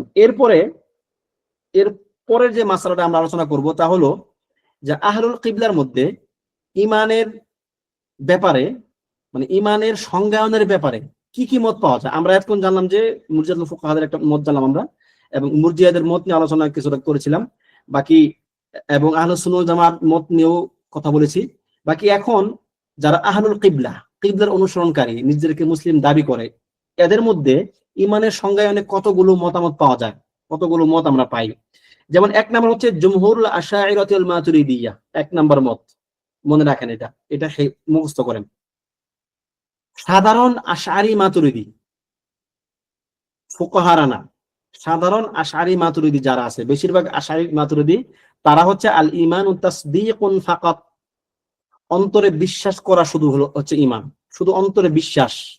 খেয়াল করেন, তাদের কাছে কি শুধুমাত্র অন্তরে বিশ্বাস ঈমান। কেননা তারা দলিল সাব্যস্ত করে যে আমানার রাসূলু বিমা উনজিলা ইলাইহি মির রাব্বিহি ওয়াল মুমিনুন কুল্লুন আমানা বিল্লাহি ওয়া মালাইকাতিহি ওয়া কুতুবিহি ওয়া রুসুলিহি ওয়াল ইয়াউমিল আখির, যে রাসূলগণ এবং মুমিনগণ ঈমান এনেছে আল্লাহর প্রতি, রাসূলের প্রতি, তারপরে কয়েকটা প্রকার উল্লেখ করা হয়েছে, যে এখানে আমলের কথা, এখানে কি স্বীকৃতির কথা বলা হয় নাই, শুধুমাত্র অন্তরের বিশ্বাসটাই এখানে কাজ। তারা তো আগে থেকেই মানে আমলকে তো তারা আগেই বাদ দিছে আমলকে, কিন্তু এখন তারা স্বীকৃতিকেও বাদ দিছে। উমুমান যারা সাধারণ, যারা আপনার আশারি মাতুরিদি আর কি, ঠিক আছে, তারা কিন্তু এক প্রকার মুরজিয়া। তারা বলে যে শুধুমাত্র অন্তরে বিশ্বাস থাকলেই হবে ঈমান। তাদের দলিল হচ্ছে এটা, লা নুফাররিকু বাইনা আহাদিন মির রুসুলিহি, এই পর্যন্ত তাদের দলিল। এবার আসুন মুরজিয়াদের মধ্যে আবার আছে আরেক প্রকার আছে, মানে অত্যন্ত গুমরাহ, বেশি পথভ্রষ্ট আর কি এরা, ঠিক আছে। এরা হচ্ছে যেমন গুলাত সুফি যারা আছে, সুফিদের মধ্যে যারা গুলাত, এবং ধরেন যে যারা জাহমিয়া আছে, জাহমিয়া এবং গুলাত সুফি, হ্যাঁ, খুব বেশি দরবেশ আর কি। এরা কি বলে, এরা হচ্ছে যে শুধুমাত্র মারিফাতুল কলব, আপনি অন্তরে শুধু জানবেন সেটাই ঈমান। আশারি মাতুরিদের উমুমান কি অন্তরে বিশ্বাস, শুধু জানা কিন্তু তাদের নিকট ঈমান হিসেবে সাব্যস্ত না। শুধু জানলে হবে না, সেটা বিশ্বাস করতে হবে যে আল্লাহ একজন আছেন, জান্নাত হক, জাহান্নাম হক ইত্যাদি বিশ্বাস করতে হবে। মুখে না বললে সমস্যা নাই, কিন্তু বিশ্বাস করতে হবে। কিন্তু যারা গুলাত সুফি এবং জাহমিয়া, তাদের মত কি, তারা বলে হচ্ছে আপনার শুধু অন্তরে জানলেই হবে, মারিফা। তাদের বিবেচনায় তাহলে ফিরআউন মুমিন, ফিরআউন জানতো যে আল্লাহ তাআলা একজন আছেন, ইবলিস মুমিন, কোনো সমস্যা নাই। এজন্য কিন্তু দেখেন গুলাত মানুষ কখন হয়, ওই যে একটা একটা একটা একটা কি বলে মূলনীতি আপনাদেরকে বলছিলাম, ইবনে তাইমিয়া রাহিমাহুল্লাহ একটা কওল, যে ইদা ফাসাদাতিল উকুল ফালাইসা লিফাসাদিহা হাদ্দুম মাকুল। যখন ব্রেনগুলো যখন নষ্ট হয়ে যায়, তখন এই নষ্টামির কোনো শেষ থাকে না, এমন পর্যায়ে যায় যে তখন তারা মুখে কি বলে তোমরা সেটা বুঝতে পারে না। তাদের বিবেচনায় ইবলিসকে আল্লাহ তাআলা জান্নাতে দিতে পারেন, কারণ ইবলিস জানতো, ইবলিস আল্লাহ তাআলাকে বিশ্বাস করতো, সে আমল করে না, আল্লাহ তাআলার রহমত অনেক বড়, ইবলিসকে তিনি জান্নাতে দিতে পারেন। এবং বেশ কয়েকদিন আগে একটা মাকতা দেখলাম, এক সুফি, আপনার আরব সুফি আর কি, সে বলতেছে যে ফেরাউনকে ফেরাউনকে তোমাদেরকে জাহান্নামে দেওয়াই লাগবে কেন, একদম মানে বাপটা এমন যে ফেরাউনকে আমরা জাহান্নামে দিয়ে দিচ্ছি আর কি, আল্লাহ তাকে জাহান্নামে দেন না। আল্লাহ বলছেন আন-নারু ইউরাদুনা আলাইহা গুদুওয়া ওয়া আশিয়া ওয়া ইয়াউমাল কিয়ামাতি আদখিলু আলা ফিরআউনা আশাদ্দাল আযাব। এটা কি আল্লাহ বলতেছেন? তার বক্তব্য হচ্ছে কি, যে না, ফেরাউনকে আল্লাহ তাআলা জান্নাতে দিতে পারেন, জাহান্নামে যে সব সময় থাকবে এর গ্যারান্টি কি আছে? মাআযাল্লাহ। তো তাদের বিবেচনা হচ্ছে কি, যে শুধুমাত্র মারিফা, কেউ যদি শুধু জানে যে আল্লাহ একজন আছেন, বাস, সে বিশ্বাস না করলেও তা সে ঈমানদার, মাআযাল্লাহ। এটা তাদের নিকট ঈমানের সংজ্ঞা, ঠিক আছে। যেমন আপনাদেরকে আগেও বলছিলাম যে আউয়াল ওয়াজিব কি জিনিস, কার নিকট প্রথম কোন জিনিসটা জানা ওয়াজিব, প্রথম ওয়াজিব বান্দার উপরে, সেটা নিয়ে কিন্তু অনেকে জানা, আবার কারোর মধ্যে কি আল কাসদ, নাযর ইত্যাদি অনেকগুলো ব্যাখ্যা আছে। যাই হোক, আমরা সেদিকে যাচ্ছি না। তাহলে এটা জানলাম, যারা উমুমান মুরজিআ, জাহমিয়া, তারা বলে কি যে শুধুমাত্র জানা, এবং যারা আশাইরা এবং মাতুরিদি, মুরজিয়াদের একটা অংশ আর কি, যাদের মুরজিয়াদের আকীদা আছে, তারা বলে কি যে শুধুমাত্র অন্তরের বিশ্বাস। এরপরে হচ্ছে আরেকটা মত আছে, সেটা হচ্ছে আল কওলু বিল লিসানি ফাকাত। যারা বলে যে ঈমান হচ্ছে শুধুমাত্র মুখে স্বীকৃতি দেওয়ার নাম, মুখে স্বীকৃতি যদি কেউ দেয় তাহলে সেই ঈমানদার, সে অন্তরে বিশ্বাস করুক বা না করুক। এটা আরেক পাগলামি আর কি। এরা হচ্ছে আল কাররামিয়া, যারা কাররামি আছে না, যারা মুহাম্মদ ইবনে কাররাম এই দলের যারা অংশ আর কি, তাদের এই মত। তাদের দলিলটা কি, আল্লাহ তাআলা কোরআনে ইয়া আইয়ুহাল্লাযীনা আমানু দিয়ে তিনি মুনাফিকদেরকেও তিনি বলেছেন। মুনাফিকরা তো অন্তরে বিশ্বাস করতো না, করতো না, তারা অন্তরে বিশ্বাস করতো না, তারা শুধু মুখে বলতো। আল্লাহ তাআলা তাদেরকে মুনাফিকুন বলে ডাকেন না, বরং ইয়া আইয়ুহাল্লাযীনা আমানু বলে তারা সকল ঈমানের দাবিদার সকলকেই বলছেন। সুতরাং যারা মুখে বলবে ঈমানদার আমি, সেই ঈমানদার। মানে এটা একটা হাস্যকর যুক্তি, যদিও কিন্তু তাদের আকীদার আপনাদেরকে জাস্ট বলে রাখলাম, মাথায় রাখবেন যে কেউ কেউ মুখে শুধু স্বীকৃতি দেওয়াকেও ঈমান বলে থাকে। 3 নাম্বার মত, যারা বলে যে ঈমান হচ্ছে মুখে স্বীকৃতি এবং অন্তরে বিশ্বাস, যেটা আমরা আপনাদেরকে বললাম যে ইমাম আবু হানিফা রাহিমাহুল্লাহ এবং তার অনুসারী এবং তার উস্তাদ হাম্মাদ বিন সুলাইমান অথবা সুলাইমান বিন হাম্মাদ, যেন একটা হবে আর কি, ওনাদের যে মত আর কি, মুরজিয়াতুল ফুকাহাদের মত, সেটা হচ্ছে কি ঈমান হচ্ছে, মানে একটু উন্নতি কিন্তু দেখেন, একটা হচ্ছে শুধুমাত্র অন্তরে জানা, একটা হচ্ছে অন্তরে বিশ্বাস করা, একটা হচ্ছে কি শুধু মুখে বলা। আর এনারা হচ্ছে মুখে বলা এবং অন্তরে বিশ্বাস করা, দুইটা হতে হবে, আমল না করলেও চলবে। এদের দলিল আদিল্লাহ এগুলো আপনাদেরকে আমরা একটু আগেও বলছি। 4 নাম্বার হচ্ছে যারা খাওয়ারিজ এবং মুতাজিলা, তাদের মত হচ্ছে ঈমান ইতিকাদ বিল কলব। খেয়াল করেন, এটা কিন্তু খুব ভয়ঙ্কর। ইতিকাদ বিল কলব, অন্তরে বিশ্বাস করা, মুখে স্বীকৃতি দেওয়া, ইকরার বিল লিসান, এবং ওয়াল আমাল বিল আরকান, বাহ্যিকভাবে অঙ্গ প্রত্যঙ্গ দ্বারা আমল করা, এটা তাদের বিশ্বাস। এবার তাহলে তাদের সমস্যা কোথায়? তারা এই যে আমল যে তারা ইমানের অংশ বলে, আমরা তো এটাই বলি নাকি যে ইমান হচ্ছে মুখে স্বীকৃতি, অন্তর বিশ্বাস এবং বাহ্যিক অঙ্গ প্রত্যঙ্গের ভিত্তিতে আমল করা। কিন্তু তাদের সঙ্গে তাহলে পার্থক্যটা কি? পার্থক্য হচ্ছে তারা বলে সকল আমল, জিনসের আমল, যেটা একদম টোটাল আমলটা হচ্ছে ইমানের অংশ। যদি কেউ আমল একটু ছেড়ে দেয়, সে তার কি ইমান থাকবে না। ঠিক আছে? প্রত্যেকটা বিআফরাদিল আমাল, আহাদিল আমাল, প্রত্যেকটা আমল ইমানের অংশ, স্বয়ং ইমানের অংশ। ঠিক আছে? এবং যদি একটা আমল সরে যায় তাহলে ইমান সরে যাবে। তাদের নিকট ইমান হচ্ছে একটা মুজাম্মাদ জিনিস, মুফরাদ, মানে এটা কখনোই ভাগ হবে না, তাবঈদ যোগ্য না। ইমান হয় থাকলে সবটা থাকবে, নয় গেলে সবটা যাবে। এই জন্যই তো আমরা বলি যে ইমান ইয়াজিদ ওয়া ইয়ানকুস, বাড়তে বাড়তে বাড়তে বাড়তে সেটা অনেক উঁচু উঠতে পারে, আর কমতে কমতে কমতে কমতে একসময় নাই হইতে পারে। ঠিক আছে? আমাদের আকীদা কি? যে ইমান একটু গেলে সবটা যাওয়া জরুরি না। কিন্তু মুতাজিলা এবং খারিজিদের মতে ইমান একটু গেলে সবটা যাওয়া জরুরি। ইমান একটু যায় না, গেলে সবটা যায়, নয় সবটা থাকে। তাদের কাছে হচ্ছে কি সকল আমল বিল আফরাদ, প্রত্যেকটা আমল, ঠিক আছে, আলাদা আলাদা করে ইমানের অংশ। সুতরাং একটা আমল কেউ ছাড়লেও সে ইমান ছেড়ে দিল। কিন্তু আমরা কি বলি? আমরা বলি আল ঈমানু কাউলুন ওয়া আমাল সহিহ, আল ঈমানু ইতিকাদুন বিল কলব, ইকরারুন বিল লিসান, ওয়াল আমালু বিল আরকান। সাথে আমরা এটা যুক্ত করি ইয়াজিদু বিত্তাআতি ওয়া ইয়ানকুসু বিল ইসয়ান, যেটা মুতাজিলাদের আপনার আকীদার অংশ না। কারণ তাদের কাছে ঈমান বাড়া কমার কোনো ফাংশন নাই, হয় থাকবে নয় থাকবে না। ঠিক আছে? তাহলে আমাদের পার্থক্যটা কি? ইয়াজিদু বিত্তাআতি ওয়া ইয়ানকুসু বিল ইসয়ান। ঠিক আছে? আচ্ছা, পপ আপ দেখছি, কমেন্ট দেখি নাই, ইনশাআল্লাহ পরে দেখবো আর কি। তাহলে এটা মোটামুটি ক্লিয়ার হয়ে গেল। এবার আপনাদেরকে পার্থক্যটাও বললাম যে যারা মুতাজিলা এবং খাওয়ারিজ, তাদের সঙ্গে আহলুস সুন্নাহ ওয়াল জামাআর ঈমানের সংজ্ঞা, কারণ একই রকম শুনতে শোনা যায়, তাদের মধ্যে পার্থক্যটা কি এটা আমরা জানলাম। এবার আসেন, আমি আপনাদেরকে বলছিলাম সর্বশেষ, এখন আমরা আজকে হয়তো এই পয়েন্টটার এর বিষয়ে আলোচনা করতে পারবো না, সময় আমাদের একদমই শেষ হয়ে গেছে, যদি আরো বেশ কিছু বিষয় রয়ে গেছিল এখানে। আল্লাহুল মুস্তাআন।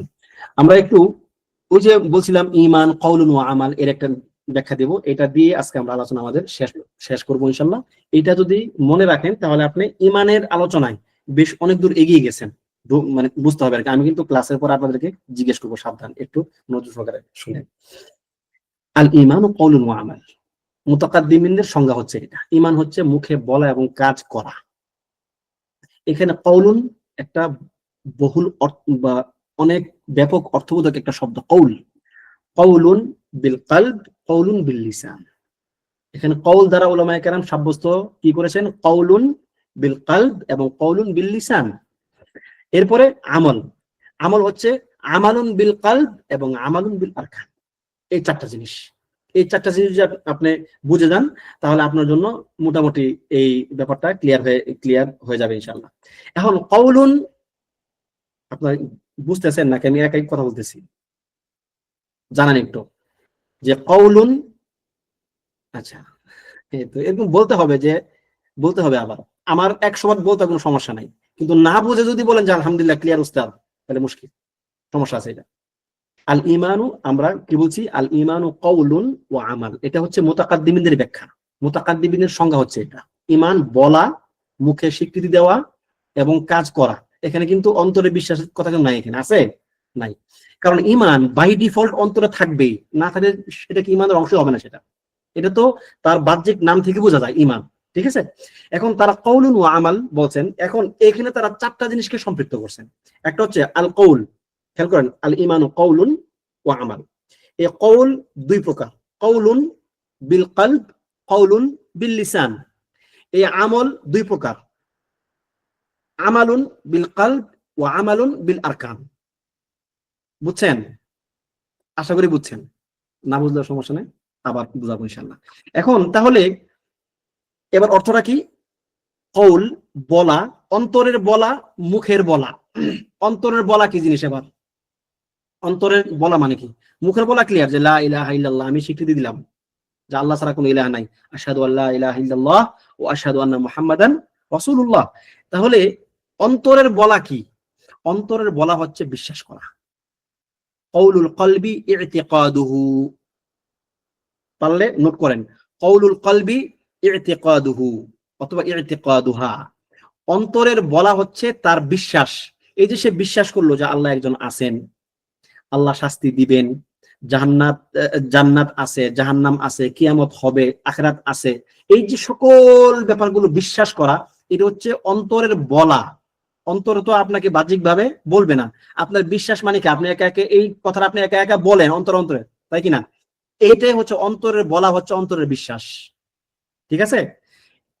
তাহলে অন্তরের বিশ্বাস হচ্ছে অন্তরের বলা, আর মুখের বলা তো স্পষ্ট। তাহলে আল কওলু, কওলুল কলবি ওয়া কওলুল লিসান। কওলুল কলবি হচ্ছে ইতিকাদুল কলব, এবং কওলুল লিসান হচ্ছে নুতকু বিল লিসান বা নুতকু বিশ শাহাদা। এটা স্পষ্ট। এবার আসেন আমল। আল আমালু বিল কলব এবং ওয়াল আমালু বিল আরকান।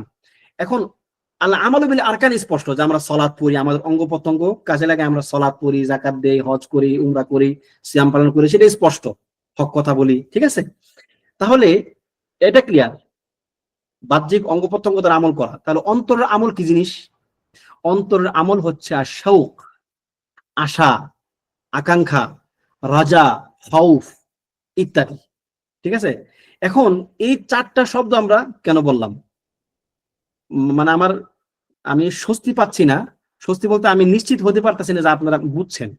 এই জন্য আমার এখন একটু ভিন্ন একটা ব্যবস্থাপনা নেওয়া ছাড়া কোনো উপায় দেখতেছি না, কারণ এই ব্যাপারটা বোঝাটা জরুরি, দরকার। এক মিনিট।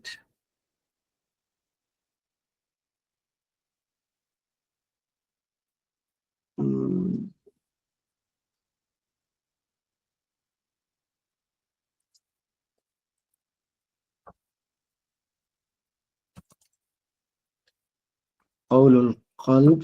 আচ্ছা, আমি আপনাকে একটু স্ক্রিনটা শেয়ার দিই। এক মিনিট লাইনে থাকেন। স্ক্রিন দেখতেছেন আপনারা? জি দেখা যাচ্ছে উস্তাদ। আচ্ছা, মাশাআল্লাহ। কওলুল লিসান, তারপরে কি? আমালুল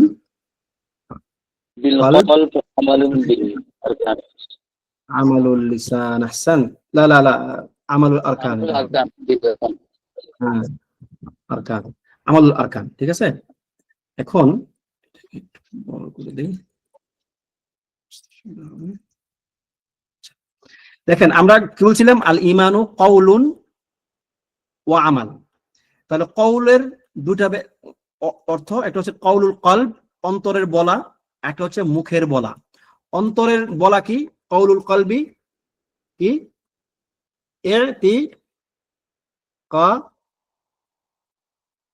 ইতিকাদুহু। ঠিক আছে? আর লিসানেরটা তো আপনারা বুঝতেই পারতেছেন। ঠিক আছে? আর নতক, যেটা হচ্ছে নতকুন। এরপর এই আমলুল কলব কি? আমলুল কলব হচ্ছে শাওকুহু। ঠিক আছে? শাওকুহু। আর আমল আরকান তো এটা স্পষ্টই বুঝতে পারতেছেন।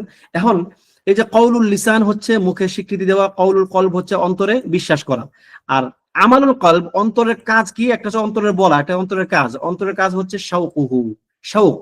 মানে এই যে আপনি যে বিশ্বাস করলেন যে আল্লাহ তাআলা আছেন, জান্নাত আছে, জাহান্নাম আছে, এবার এই জাহান্নাম থেকে বাঁচার জন্য আপনি অন্তরে ভয় ভয় অনুভব করেন, এই যে এই অনুভূতিটা হচ্ছে অন্তরের আমল।